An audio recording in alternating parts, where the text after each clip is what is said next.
How to reset HP printers.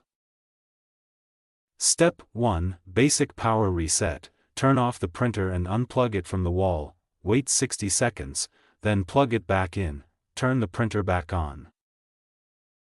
Step 2. Factory reset. Access the control panel and go to Setup or Settings, select Restore Factory Defaults and confirm. The printer may restart during this process.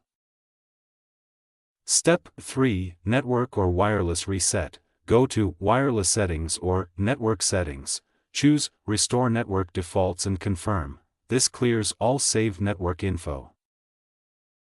Step 4. Additional troubleshooting. Reinstall drivers from the HP website if needed. Step 5. Network troubleshooting. If you reset the network settings, make sure your printer is properly reconnected to your Wi-Fi or network.